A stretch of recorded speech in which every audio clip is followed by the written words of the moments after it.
नमस्कार, मैं हूं सत्यपाल और आप देख रहे हैं CWB हिंदी न्यूज।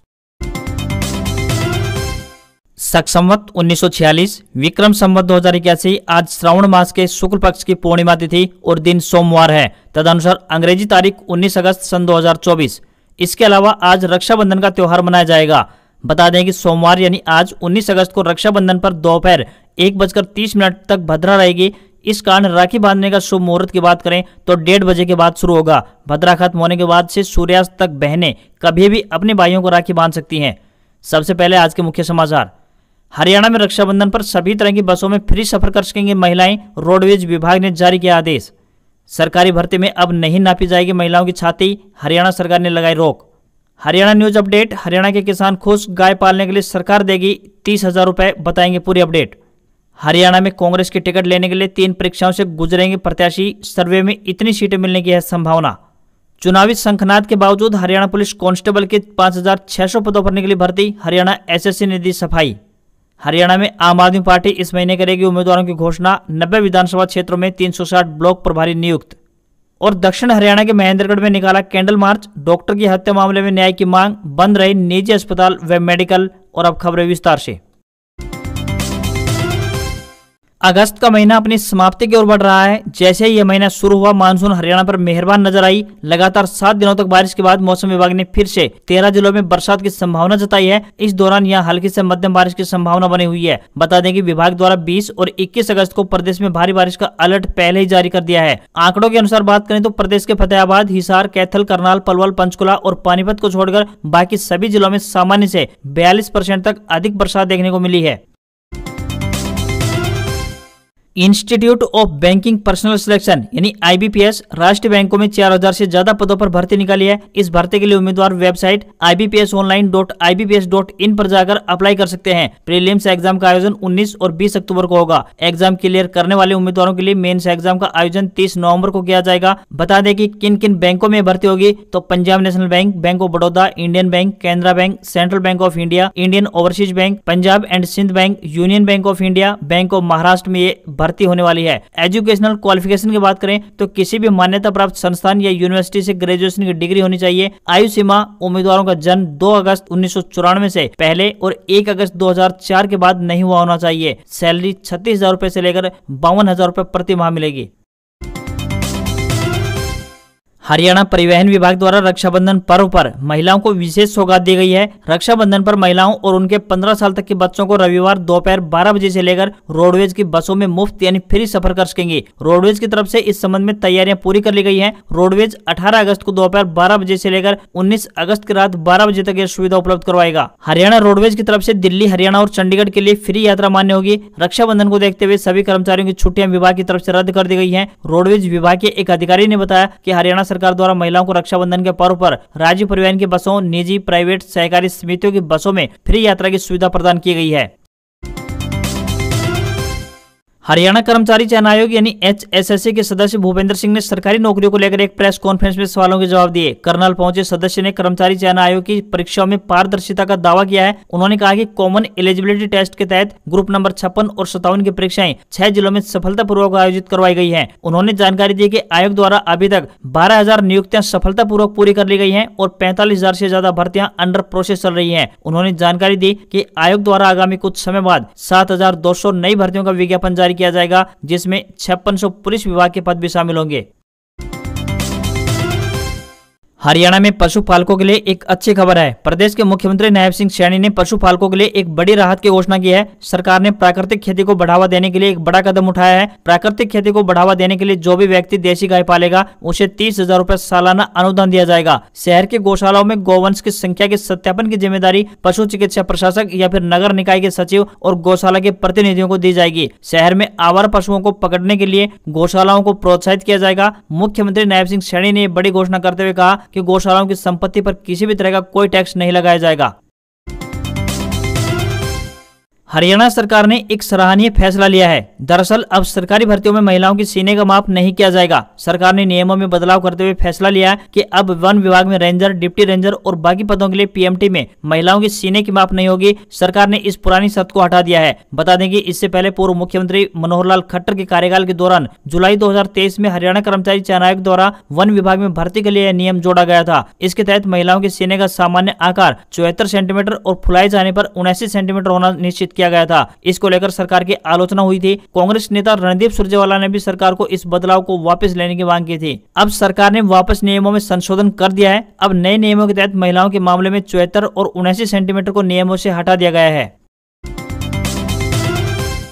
हरियाणा कर्मचारी चयन आयोग द्वारा पुलिस विभाग में कांस्टेबल के 5600 पदों की भर्ती का विज्ञापन जारी किया गया है। अनुमान लगाया जा रहा है कि यह भर्ती प्रक्रिया 4 अक्टूबर के बाद पूरी हो पाएगी। इस बारे में कर्मचारी चयन आयोग का कहना है कि चुनाव के ऐलान के दिन यह नोटिफिकेशन जारी किया गया था, लेकिन अगले दिन 17 अगस्त को इसे पब्लिक किया गया। इसके लिए अभ्यर्थी 10 सितंबर से लेकर 24 सितंबर तक ऑनलाइन मोड में आवेदन कर पाएंगे। गलियारे में ऐसी चर्चा चल रही है कि अगर तीसरी बार भी बीजेपी की सरकार बनती है तो इन भर्तियों को अमली जमा पहनाया जा सकता है। अगर फैसला अलग आता है तो साल 2014 के अनुरूप ही इन भर्तियों का हाल भी ऐसा ही होगा। हम ऐसा इसलिए कह रहे हैं क्योंकि उस दौरान पुलिस कांस्टेबल के पदों पर भर्ती प्रक्रिया पूरी नहीं हो पाई थी। उस समय के मुख्यमंत्री मनोहर लाल खट्टर द्वारा शिक्षक भर्ती बोर्ड को भंग कर दिया गया था, जिससे कि दूसरी भर्तियां सिरे नहीं चढ़ पाई थी। कर्मचारी चयन आयोग द्वारा पुरुष कांस्टेबल जीडी के 4000, महिला कांस्टेबल जीडी के 600, इंडियन रिजर्व बटालियन यानी आईआरबी में पुलिस कांस्टेबल जनरल ड्यूटी के 1000 पदों का यह विज्ञापन जारी किया गया है। इनमें वही आवेदक अप्लाई कर पाएंगे जिन्होंने सीईटी टेस्ट पास किया है। हरियाणा लोकहित पार्टी यानी एचएलपी के विधायक गोपाल कांडा ने 1 महीने के भीतर दूसरी बार हरियाणा भाजपा प्रभारी धर्मेंद्र प्रधान से मुलाकात की है। उनकी इस मुलाकात से सिरसा जिले में स्थानीय बीजेपी नेताओं की बेचैनी बढ़ गई है। बताया जा रहा है कि आधे घंटे से ज्यादा चली इस बैठक में हरियाणा विधानसभा चुनाव को लेकर चर्चा हुई है। हरियाणा बीजेपी प्रभारी धर्मेंद्र प्रधान के साथ हुई इस बैठक में विधानसभा चुनाव को लेकर सीट शेयरिंग पर भी चर्चा हुई है। आने वाले सप्ताह में दोनों पार्टियां बीजेपी व एचएलपी के बीच सीट शेयरिंग पर सहमति बनने के आसार दिखाई दे रहे हैं। गोपाल कांडा अपनी पसंद के हिसाब से हरियाणा में 5 सीटों पर उम्मीदवार उतारना चाहते हैं। ये उम्मीदवार दोनों पार्टियों की पसंद के होंगे। बताया जा रहा है कि 3 दिनों में तस्वीर साफ हो जाएगी कि एचएलपी कितनी सीटों पर और बीजेपी के चुनाव चिन्ह पर एचएलपी की पसंद का प्रत्याशी कौन होगा। यदि बीजेपी एचएलपी के बीच गठबंधन की नींव सिरे चढ़ती है तो सिरसा और फतेहाबाद जिले में कई नेताओं की टेंशन बढ़ना लाजमी है। सबसे ज्यादा खतरा बिजली मंत्री रणजीत चौटाला को रहेगा। रणजीत चौटाला रानिया विधानसभा सीट से बीजेपी की टिकट के दावेदारों में से एक है और बतौर निर्दलीय पिछली बार विधायक का चुनाव जीत चुके हैं। इस सीट से गोपाल कांडा अपने भतीजे और गोविंद कांडा के बेटे धवल कांडा को एचएलपी की ओर से उम्मीदवार घोषित कर चुके हैं। इससे रणजीत चौटाला की टेंशन बढ़ गई है। तो वहीं गोविंद कांडा बीजेपी का हिस्सा है। वे इलाहाबाद और फतेहाबाद से दावेदारी पेश कर रहे हैं। ऐसे में इलाहाबाद से मीनू बेनीवाल और फतेहाबाद से वर्तमान में बीजेपी विधायक तोडाराम बिश्नोई के लिए भी मुश्किलें खड़ी होती दिखाई दे रही है।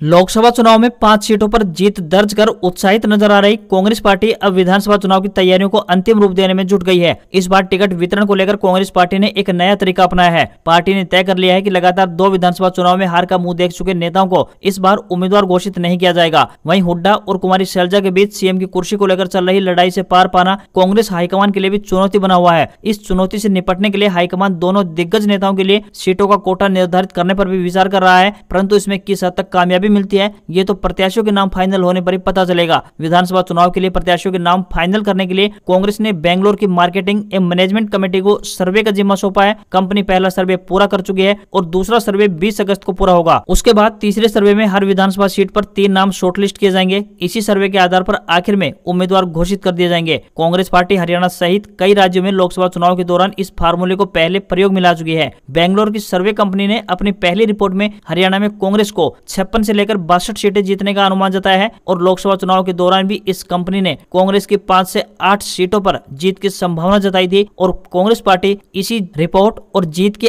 आशंका को लेकर हरियाणा में काफी उत्साहित दिखाई दे रही है। हरियाणा में चुनाव की घोषणा के बाद संवैधानिक संकट खड़ा हो गया है। इसकी वजह 6 महीने के भीतर एक बार विधानसभा सेशन बुलाना है। राज्य विधानसभा का अंतिम सेशन 13 मार्च को हुआ था, जिसमें नए बने सीएम नायब सिंह सैनी ने विश्वास मत हासिल किया था। इसके बाद 12 सितंबर तक सेशन बुलाना अनिवार्य है। यह संवैधानिक संकट ऐतिहासिक भी है क्योंकि देश आजाद होने के बाद कभी भी ऐसी स्थिति नहीं आई है। हरियाणा में कोरोना के दौरान भी इस संकट को टालने के लिए एक दिन का विशेष सत्र बुलाया गया था। इस संकट से बचने के लिए अब 2 ही रास्ते बचे हैं। पहला ये कि मौजूदा बीजेपी सरकार विधानसभा सेशन बुलाए चाहे वह 1 ही घंटे का हो। इससे संवैधानिक अनिवार्यता की शर्त पूरी हो जाएगी। वहीं दूसरा रास्ता ये है कि अगर सरकार सेशन बुलाने से पीछे हटती है तो गवर्नर अपने स्तर पर विधानसभा भंग कर देंगे, फिर सरकार खत्म हो जाएगी। गवर्नर नायब सिंह सैनी को ही कार्यवाहक सीएम बनाकर कामकाज जारी रखने को कहेंगे। संविधान के माहिर जानने वाले कहते हैं कि वैसे तो यह महज कागजी औपचारिकता है, लेकिन संवैधानिक तौर पर अनिवार्य होने से इसे हर हाल में पूरा करना ही होगा। मुख्यमंत्री नायब सिंह सैनी ने पूर्व सीएम भूपेंद्र सिंह हुड्डा पर अपना जुबानी हमला बोला है। उन्होंने कहा कि हुड्डा हरियाणा में कांग्रेस और उनकी अपनी सरकार बनने का सपना देख रहे हैं, लेकिन 4 अक्टूबर के चुनाव परिणाम आने के बाद कांग्रेस और भूपेंद्र हुड्डा दोनों का सुपड़ा साफ हो जाएगा। नायब सिंह सैनी रविवार की शाम झज्जर के अनाज मंडी में पार्टी की तरफ से आयोजित जन आशीर्वाद रैली को संबोधित करने आए थे। यहाँ भाषण के दौरान उन्होंने कांग्रेस सहित तमाम विपक्ष पर निशाना साधा। वहीं बाद में मीडिया से रूबरू होने के दौरान सीएम नायब सिंह सैनी ने झज्जर जिले की 4 विधानसभा सीटों पर कमल खिलने की बात कही। उन्होंने कांग्रेस की भाजपा से हिसाब मांगो यात्रा के सवाल पर जवाब देते हुए कहा कि भूपेंद्र सिंह हुड्डा के पास कहने के लिए न तो कुछ मुद्दे हैं और न ही कहने को कुछ है, इसलिए अपनी गलतियों को छिपाने के लिए हुड्डा हिसाब मांग रहे हैं। हरियाणा में चुनाव की तारीखों का ऐलान चुनाव आयोग ने 16 अगस्त को कर दिया। तारीखों के ऐलान के बाद आदर्श आचार संहिता का पालन सही तरीके से हो, इसकी सुनिश्चितता फरीदाबाद जिला निर्वाचन अधिकारी विक्रम सिंह यादव द्वारा किया जा रहा है। आदर्श आचार संहिता लागू होते ही जिला उपायुक्त कार्यालय, बड़कल तहसील, बल्लभगढ़ उप तहसील, तिगांव उप तहसील, गोच्छी उप तहसील, धोज उप तहसील, नगर निगम बीडीपीओ ऑफिस, इन सभी स्थानों से सरकारी पोस्टर को 24 घंटे के अंदर अंतराल में जिला निर्वाचन अधिकारी के आदेश के बाद हटवा दिया गया है। सभी स्थानों से सरकारी पोस्टर्स को जिसमें नेताओं के फोटो संलग्न है, जैसे प्रधानमंत्री, मुख्यमंत्री या फिर सरकार के किसी भी मिनिस्टर का पोस्ट में फोटो संलग्न है, उसे हटा दिया जाएगा। ऐसे सभी स्थानों से सरकारी पोस्ट को हटाना शुरू कर दिया गया है। सांसद दीपेंद्र हुड्डा ने हरियाणा मांगे हिसाब अभियान के तहत अंबाला कैंट में 40वें विधानसभा क्षेत्र में कांग्रेस भवन से पदयात्रा शुरू की। इस दौरान भारी संख्या में लोग दीपेंद्र हुड्डा के साथ सड़कों पर चलते दिखाई दिए। भीड़ के जोश और उत्साह को देखकर दीपेंद्र हुड्डा ने कहा कि भाजपा सरकार की झूठी घोषणाओं की पोल न खुले, इसलिए केंद्र की बीजेपी सरकार ने हरियाणा में जल्दी चुनाव की घोषणा करवा दी और अपनी ही घोषणाओं को आचार संहिता की भेंट चढ़ा दिया। चुनाव की घोषणा होने से पहले भाजपा सरकार ने एक के बाद एक लंबी चौड़ी घोषणाएं की, लेकिन इनमें से कोई भी घोषणा पूरी नहीं की, क्योंकि भाजपा उन्हें पूरा करना चाहती ही नहीं थी। जिसका जीता जागता सबूत ये है कि भाजपा ने 10 साल तक लोगों से 1100 रुपए के सिलेंडर पर रोटी बनवाई, लेकिन आखिरी महीने में 500 रुपए में सिलेंडर देने की घोषणा भी झूठी निकली। साथ ही हरियाणा को कच्ची नौकरी की राजधानी बना दिया। किसान, मजदूर, महिलाएं, कर्मचारी, सरपंच, खिलाड़ी समेत कोई भी ऐसा वर्ग नहीं बचा जिस पर बीजेपी सरकार ने लाठियां न बरसाई हो। बेरोजगारी झेल रही हरियाणा के नौजवान को सीईटी कच्ची भर्ती में उलझा कर रख दिया गया। दीपेंद्र हुड्डा ने कहा कि प्रदेश में कांग्रेस सरकार बनने पर बुजुर्गों को 6000 रुपए महीना बुढ़ापा पेंशन, हर परिवार को 300 यूनिट बिजली फ्री, महिलाओं के लिए 500 रुपए में रसोई गैस सिलेंडर, कर्मचारियों के लिए ओल्ड पेंशन स्कीम, 25 लाख रुपए तक का इलाज सरकारी खर्च पर देंगे। किसानों को एमएसपी व सर्वाधिक भाव की गारंटी, खाली पड़े 2 लाख सरकारी पदों पर योग्य हरियाणवी युवाओं की समयबद्ध तरीके से भर्ती की जाएगी। साथ ही गरीब परिवारों को 100 गज के मुफ्त प्लाट और 3.5 लाख रुपए की लागत से 2 कमरे का मकान दिया जाएगा। साथ ही पिछड़ा वर्ग क्रीमी लेयर आय सीमा को बढ़ाकर 10 लाख रुपए करेंगे। वहीं सफाई कर्मचारी, ग्रामीण चौकीदार, मनरेगा मेट को पक्का करेंगे। दीपेंद्र हुड्डा ने बताया कि खिलाड़ियों के लिए पदक लाओ पद पाओ नीति दोबारा से लागू होगी। जातिगत जनगणना कराएंगे, जन विरोधी पोर्टलों से मुक्ति मिलेगी। नशा मुक्त व अपराध मुक्त हरियाणा बनाकर विकास, निवेश, शिक्षा, स्वास्थ्य में हरियाणा को फिर से नंबर 1 बनाएंगे। चाइनीज टेक कंपनी वीवो जल्द ही भारतीय बाजार में टी सीरीज का एक नया smartphone T3 Pro 5G launch करने जा रही है। कंपनी ने अपने सोशल मीडिया प्लेटफॉर्म और ऑफिशियल वेबसाइट पर फोन को टीज करते हुए लॉन्चिंग कंफर्म कर दी है। कंपनी की ओर से शेयर की गई जानकारी के मुताबिक बात करें तो स्मार्टफोन में 3D कर्व डिस्प्ले मिलेगा। स्मार्टफोन में कंपनी आई protection feature, Qualcomm Snapdragon 7 Gen 3 chipset और 80 वाट फास्ट चार्जिंग सपोर्ट के साथ 5500 mAh की बड़ी बैटरी मिलने की भी उम्मीद है। टीजर में दिख रहे स्मार्टफोन से पता चलता है कि स्मार्टफोन का back panel vegan leather finish होगा, जिसकी शुरुआती कीमत 20,000 रुपए रखी जा सकती है। स्मार्टफोन में 8 GB रैम के साथ 128 GB और 256 GB का स्टोरेज मिल सकता है। आज खबरों बस इतना ही। देखते रहिए आपका अपना हरियाणा का सबसे बेहतरीन news channel CWB Hindi news. नमस्कार। इसी आशा के साथ आपका दिन शुभ रहे।